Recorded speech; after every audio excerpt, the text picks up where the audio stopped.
Setelah tampil cemerlang bersama timnas Indonesia di Piala AFF 2020, Ricky Kambuaya melakukan aksi tak terpuji di Liga 1.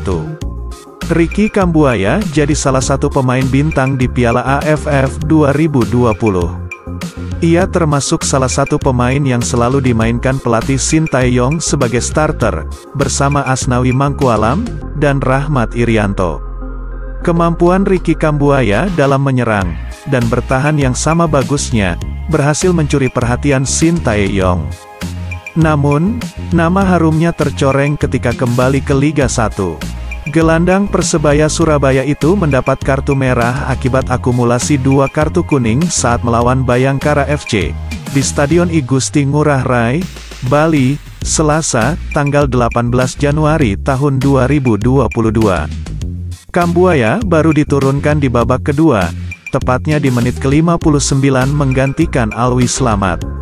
Saat itu Persebaya dalam posisi unggul 1-0, berkat gol Taisei Marukawa, yang tercipta di babak pertama. Bayangkara kemudian berhasil menyamakan skor di menit ke-72, lewat gol Melvin Place. Kedudukan imbang 1-1, membuat pertandingan berlangsung dengan tempo tinggi. Kambuaya kemudian mendapat kartu kuning pertama, di menit ke-77, akibat melanggar keras Dendi Sulistiawan, yang hendak sprint di sisi kanan lapangan.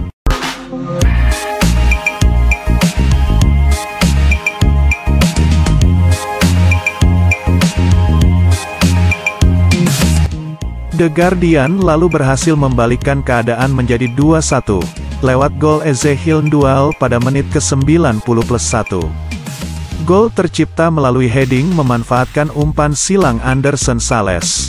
Nahas, wasit Sigit Budianto mengeluarkan kartu kuning kedua kepada Kambuaya, setelah ia melakukan pelanggaran kepada kiper Awan Seto, di masa injury time, tepatnya di menit ke-90+3.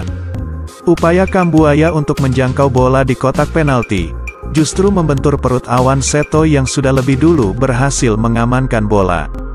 Sontak para pemain Bayangkara melakukan protes kepada Kambuaya. Wahyu Suboseto sempat melakukan dorongan, yang memicu amarah Kambuaya.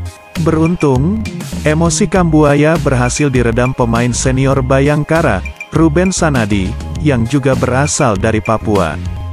Gelandang 25 tahun itu kemudian keluar lapangan sambil menundukkan kepala. Insiden tersebut membuat Kambuaya jadi sorotan. Setelah mendapat pujian setinggi langit di Piala AFF 2020, mantan pemain PSS Sleman itu menuai kritik di Liga 1.